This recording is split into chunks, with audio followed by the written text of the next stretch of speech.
Hello बच्चों, welcome back to wealthy जी के।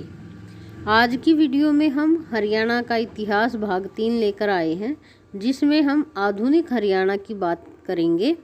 और शुरुआत करते हैं हम 1739 करनाल युद्ध से। करनाल युद्ध हुआ था मोहम्मद शाह और नादिर शाह के बीच। इस युद्ध की खास बात यह है कि नादिर शाह ने मोहम्मद शाह को हरा दिया था और कोहिनूर हीरा मोहम्मद शाह से ले लिया था नादिर शाह ने। इसके बाद नादिर शाह लड़ता लड़ता दिल्ली तक पहुंच जाता है और दिल्ली में वो भयंकर कत्लेआम करता है। ऐसा कहा जाता है कि उसने 6 घंटे में लगभग 1 लाख लोगों की हत्या कर दी थी। और शाहजहां को इतनी बुरी तरह से हराया था इसने कि उसका जो सिंहासन था शाहजहां का, तख्ते ताऊस, उसको भी ये लूट के ईरान ले गया था। क्या खास बात थी तख्ते ताऊस की? ये सिंहासन लगभग 100 किलो सोने से बना हुआ था। शाहजहां का सिंहासन था और इसका दूसरा नाम था मयूर सिंहासन, और इसको रखा जाता था लाल किले के दीवाने आम में। इसके बाद एक प्रश्न कई बार पूछा जाता है कि मराठों के अधिकार में हरियाणा कब आया था। तो मराठों के अधिकार में हरियाणा आया था 1756-57 ईस्वी में। और इन्हीं मराठों और अहमद शाह अब्दाली के बीच एक युद्ध होता है जिसको नाम दिया गया है पानीपत का तीसरा युद्ध। और ये पानीपत की तीसरी लड़ाई हुई थी 13 जनवरी 1761 को। और पानीपत के तीसरे युद्ध में मराठों का जो नेतृत्व किया था वो किया था सदाशिवराव मराठा ने। और वो इस युद्ध को हार गए थे। और हारने के बाद लगभग मराठों का भारत में जो आधिपत्य था, जो इनका शासन था, वो लगभग खत्म हो गया था। अब चलते हैं हम ईस्ट इंडिया कंपनी पर।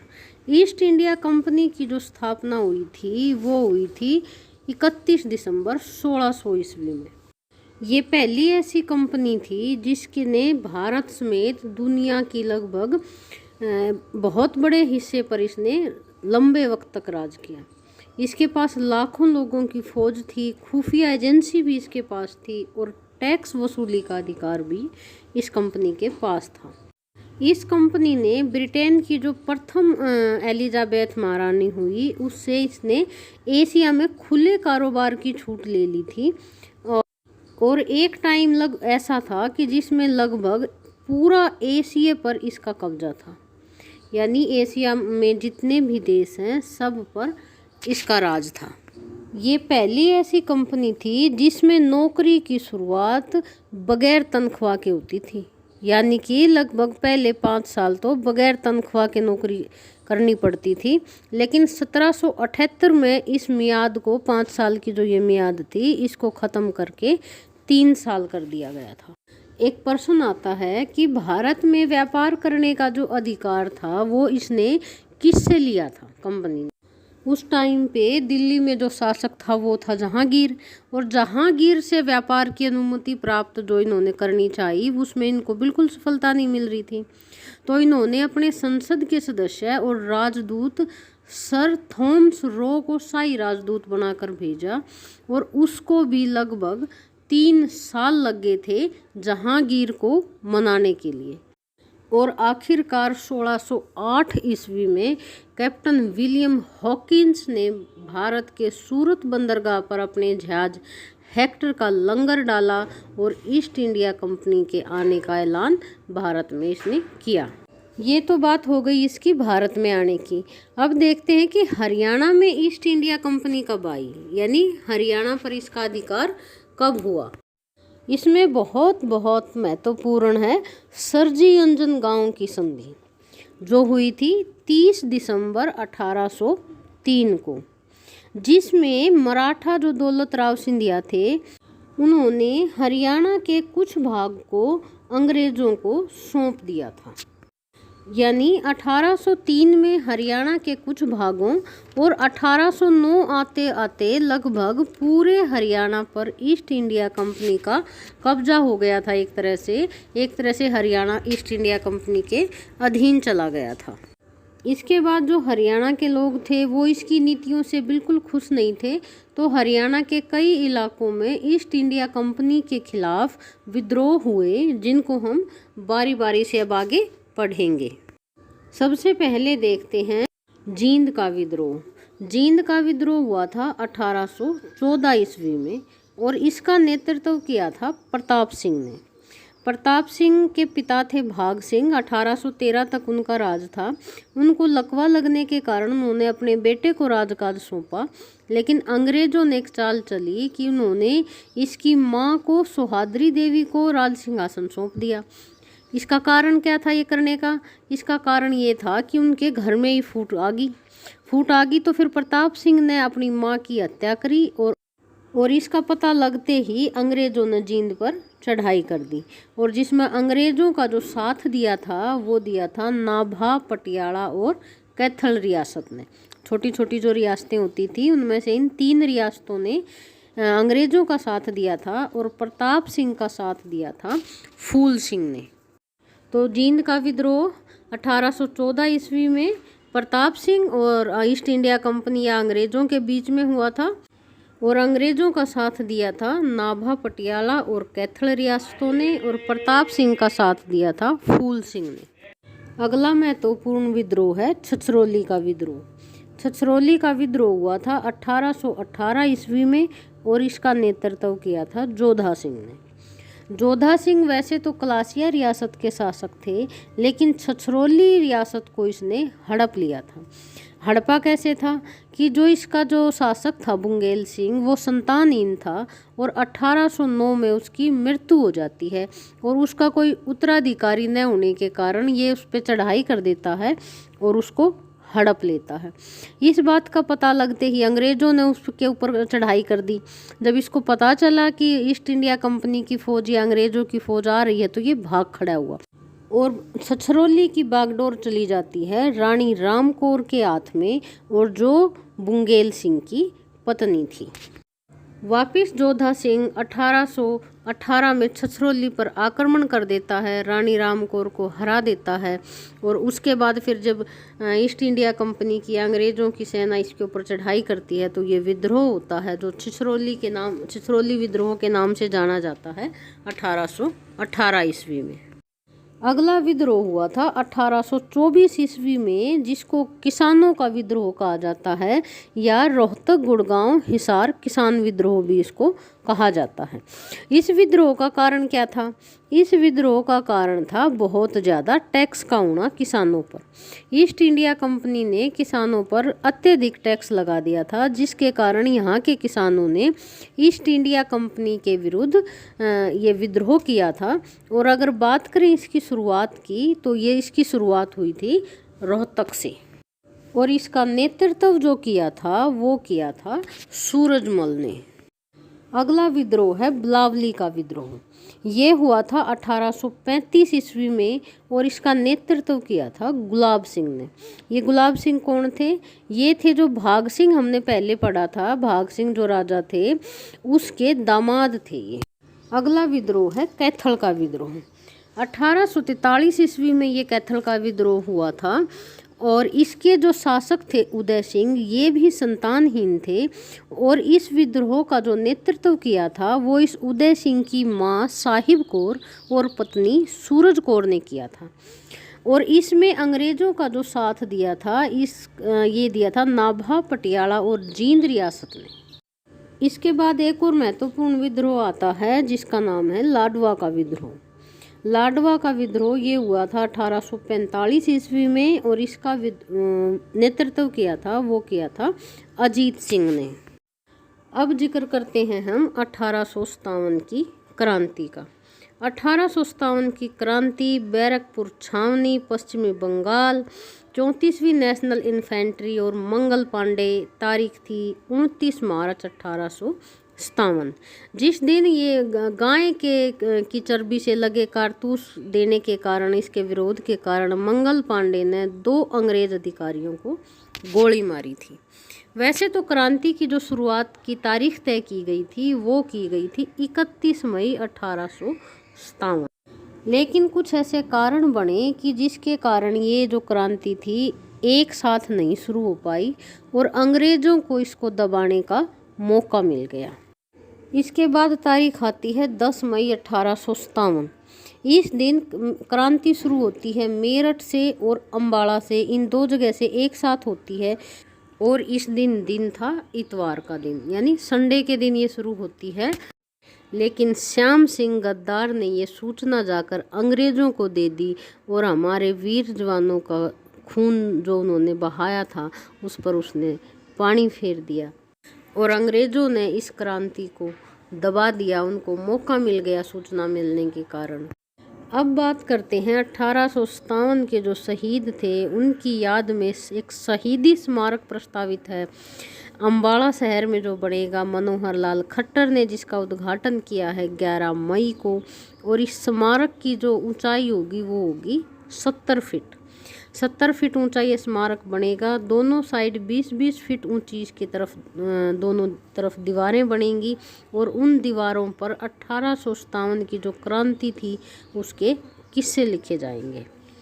इसके साथ साथ ये 300 करोड़ की लागत से 22 एकड़ में बनेगा और जिसमें इसमें 6 पार्क बनेंगे। बात करें इस शहीदी स्मारक के वास्तुकार की तो वो होंगी सोना जैन।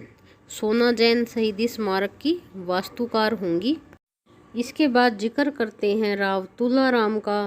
पूर्ण सिंह और ज्ञान कौर की महान संतान राय बहादुर राव तुलाराम, रेवाड़ी का शेर इनको कहा जाता है, वीर भूमि का शेर इनको कहा जाता है। और हरियाणा के लंदन का राजा, यानी रेवाड़ी को हरियाणा का लंदन कहा जाता है तो लंदन का राजा राव तुलाराम। इनकी लड़ाई होती है 10 नवंबर 1857 को अंग्रेज़ों के साथ और इन्होंने नेतृत्व किया था अहिरवाला क्षेत्र का और साथ में थे इनके चचेरे भाई गोपाल सिंह। और ये अंग्रेज़ों के साथ जो इनका मुकाबला हुआ था ये हुआ था नसीबपुर में, और ये नसीबपुर पड़ता है नारनौल में। इस युद्ध में राव तुलाराम हार गए थे और हार कर वो अफ़गानिस्तान चले गए थे। अफ़गानिस्तान के काबुल में 23 सितंबर 1863 को पेचिश के कारण इनकी मृत्यु हो जाती है। यहाँ पर एक प्रश्न बनता है कि किस क्रांतिकारी की मृत्यु काबुल में हुई थी या अफ़गानिस्तान में हुई थी। तो 23 सितंबर 1863 को राव तुलाराम की मृत्यु पेचिश के कारण काबुल में हुई थी। और इसी 23 सितंबर को हरियाणा सरकार हरियाणा शहीदी दिवस के रूप में मनाती है। हरियाणा शहीदी दिवस 23 सितंबर राय बहादुर राव तुलाराम की याद में। और 2001 में हरियाणा सरकार ने राव तुलाराम पर डाक टिकट जारी किया था। और क्या है, राव तुलाराम स्टेडियम है रेवाड़ी में और राव तुलाराम चौक है, ये है झज्जर में। बाद में 1877 ईस्वी में इनके बेटे राव युधिष्ठिर ने अपना राजकाज पुनः संभाल लिया था। आगे जिक्र करते हैं शहीदों की भूमि झज्जर का, यानी वीर भूमि रेवाड़ी और शहीदों की भूमि झज्जर। यहाँ से 1857 की क्रांति का नेतृत्व किया था अब्दुल रहमान खान ने, जिसको अंग्रेज़ों द्वारा फांसी दे दी गई थी 23 दिसंबर 1857 को ही। और उस टाइम पे जो झज्जर रियासत होती थी वो सबसे बड़ी रियासत होती थी। इसके बाद गुड़गांव ज़िले में आते हैं। यहाँ पर एक रियासत होती थी, नाम था पटौदी रियासत। और 1857 की क्रांति में यहाँ से नेतृत्व किया था अकबर अली ने। अब जिक्र आता है बल्लभगढ़ का और बल्लभगढ़ के शेर राजा नाहर सिंह का, जिन्होंने 1857 की क्रांति का नेतृत्व किया था। बाद में इनको पकड़ लिया गया और इन पर केस चलाया गया और चैम्बर ले नामक जज ने इनको फांसी की सज़ा सुनाई गई। और 9 जनवरी 1858 को इन्हीं के जन्मदिन पर दिल्ली के चांदनी चौक में शेर को फांसी दे दी गई थी अंग्रेज़ों द्वारा। उसके बाद 1857 की क्रांति का नेतृत्व फरीदाबाद से किया था धानू सिंह ने और हाँसी से नेतृत्व किया था लाला हुकुमचंद ने। लाला हुकुमचंद ऐसे बंदे थे, ऐसे आदमी थे जिनको अंग्रेज़ों ने फांसी नहीं दी थी, इनको जिंदा ही ज़मीन में दफना दिया गया था। कितने क्रूर थे ये लोग, है ना। और हाँसी से नेतृत्व करने वाले एक और थे जिनका नाम है मिर्ज़ा मुनीर बेग। और लाला हुकुमचंद और मिर्ज़ा मुनीर बेग दोनों ने मिलकर हाँसी का नेतृत्व किया था। उसके बाद आते हैं दुजाना, झज्जर ज़िले में जो पड़ता है, यहाँ से नेतृत्व किया था हसन अली ने। हिसार और भट्टू से नेतृत्व किया था मोहम्मद आजम ने। भादरगढ़ से नेतृत्व किया था नवाब बहादुर जंग ने। पानीपत से नेतृत्व किया था इमाम अली कलंदर ने। रोहतक और खरखोदा से, खरखोदा सोनीपत में पड़ता है, उस टाइम सोनीपत रोहतक एक ही होता था, तो रोहतक से या खरखोदा से नेतृत्व किया था बिसारत खान ने। नूह जिले से नेतृत्व किया था सदरुद्दीन किसान ने। ये किसान नेता थे और सदरुद्दीन ने नूह से 1857 की क्रांति का नेतृत्व किया था। अब इससे आगे कुछ ऐसी रियासतें भी थी जिन्होंने 1857 की क्रांति में अंग्रेज़ों का साथ दिया था। तो वो रियासतें हैं अंग्रेज़ों का साथ देने वाली। छछरौली रियासत है जिस पर शासन होता था सोबा सिंह का। लोहारू रियासत थी एक, अमीनुद्दीन के उसमें इसने अंग्रेज़ों का साथ दिया था। और तीसरी रियासत थी जींद रियासत और इसके शासक थे स्वरूप सिंह। एक और रियासत थी ताबड़ू रियासत जिसको कहा जाता है, और वहाँ का जो राजा था उस टाइम पे वो था रिसाल खान। अब बात करते हैं कि 1857 की जो क्रांति हुई थी उसमें भारत का नेतृत्व किसने किया था। अभी तक जो हमने नेतृत्व पढ़े हैं ये हरियाणा की छोटी छोटी रियासतों के थे, छोटे छोटे इलाकों के थे।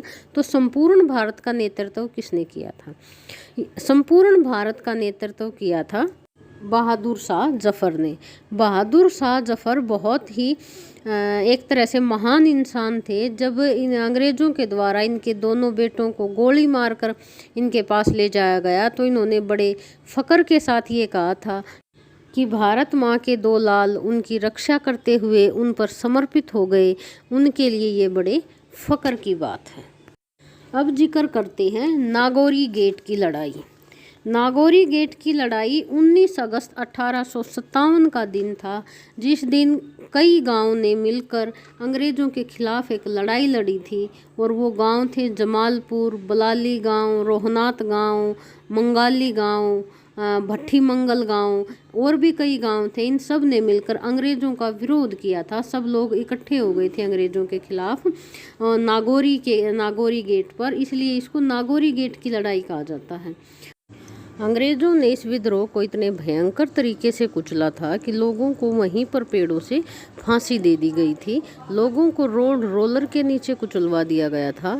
आज भी हिसार में उस सड़क का नाम लाल सड़क है, जिस सड़क पर लोगों को रोड रोलर के नीचे कुचलवाया था इन्होंने। 500 से अधिक लोगों की हत्या अंग्रेज़ों ने करी थी। और रोहनात गांव की ज़मीन को इन्होंने उनसे छीनकर और किसी और को बेच दिया था। और आज तक भी उन लोगों को उनकी ज़मीनें वापस नहीं मिली हैं। कुछ एक लोगों ने ख़रीदी हैं अपने पैसे से, लेकिन गवर्नमेंट ने जो उनको वापस देनी चाहिए थी नहीं दी हैं। और इसी का विरोध जताने के लिए रोहनात गाँव के जो लोग हैं वो आज तक भी वहाँ पर तिरंगा नहीं फहराते हैं रोहनात गाँव में। एक पर्सन HSSC ने पूछा था कि जिस टाइम ये 1857 का विद्रोह हुआ तो रोहतक का DC उस टाइम पर कौन था। रोहतक में जो अंग्रेज़ों की तरफ से जो DC था, डिप्टी कमिश्नर, वो कौन थे? तो वो थे William launch. William launch Rohtak के DC थे। और बात करें तहसीलदार की तो उनका नाम था बख्तावर खान और थानेदार की भूरे सिंह, क्योंकि इन दोनों यहीं से क्रांति की शुरुआत हुई थी। जो तहसीलदार था और थानेदार बख्तावर खां और भूरे सिंह, इन दोनों को लोगों ने मार दिया था। इन दोनों के मारने की खबर जब DC विलियम लॉन्च तक पहुंची तो वो भी भाग खड़ा हुआ। अगर इससे भी आगे जाके ये पूछे HSSC कि जब विलियम लॉन्च तो भाग गया और बख्तावर खां और भूरे खां मारे गए, तो फिर रोहतक को किसने संभाला था अंग्रेज़ों की तरफ से? तो वो संभाला था लेफ्टिनेंट हडसन ने। बात करें 1857 की क्रांति के समय गुरुग्राम का कमिश्नर कौन था? तो गुरुग्राम का कमिश्नर था विलियम फोर्ड। बात करें हिसार के DC की तो वो थे John burn. John burden burn. इनको लोगों ने सरेआम गोली मार दी थी और जो इनके परिवार के सदस्य थे, 13 सदस्यों का इनका परिवार था, उनको भी लोगों ने मौत के घाट उतार दिया था। और जो इनको गोली मारी गई थी उस दिन की डेट है 29 मई 1857। हिसार के डीसी जॉन बर्डन बर्न को 29 मई 1857 को लोगों ने सरेआम गोली मार दी थी। अब थोड़ा जिक्र करते हैं कि 1857 की क्रांति के बाद ईस्ट इंडिया कंपनी का क्या हुआ और भारत किसके अधीन गया। वैसे तो 1833 में ब्रिटिश संसद द्वारा एक कानून पारित करा गया और ईस्ट इंडिया कंपनी से व्यापार करने का जो अधिकार था वो छीन लिया गया। और छीन कर इसको क्या बना दिया गया, इसको बना दिया गया एक सरकारी निगम। लेकिन इनकी क्रूरता में कोई कमी नहीं आई और 1857 की जो क्रांति थी उसके बाद 1 नवंबर 1857 को जो ब्रिटेन की महारानी थी विक्टोरिया, उसने कंपनी के अधिकारों को बिल्कुल समाप्त कर दिया था और बागडोर अपने हाथों में ले ली थी। जो इसकी नौसेना थी और जो इसकी थल सेना थी उसका ब्रिटिश सेना में विलय कर दिया गया। जो ये कंपनी थी ये राजनीतिक रूप से भी भागीदार थी, तो इसकी जो सांसें थी वो 1874 तक चलती रही थी। और 2 जनवरी 1858 के दिन ब्रिटानी अखबार द टाइम्स ने अपने अंक में ये लिखा इस कंपनी के लिए कि इसने मानव जाति के इतिहास का ऐसा काम किया है जो किसी और कंपनी ने नहीं किया और आने वाले सालों में ऐसा करने की संभावना भी नहीं है। और 1874 के बाद भारत किसके अधीन था, भारत आ गया था ब्रिटेन की महारानी क्वीन विक्टोरिया के हाथों में। लेकिन ज़्यादा फ़र्क भारतीयों की ज़िंदगी में इसका नहीं देखने को मिला था। जो उनकी क्रूरता है वो ऐसे ही चलती रही थी। तो इस तरह से 1874 में ईस्ट इंडिया कंपनी भंग हो गई थी। तो बच्चों ये थी हमारी आज की वीडियो जिसमें हमने आधुनिक हरियाणा के बारे में बातें की हैं। हम आगे आपके लिए हरियाणा के आगे इतिहास की और वीडियो लेकर आएंगे। तब तक के लिए धन्यवाद।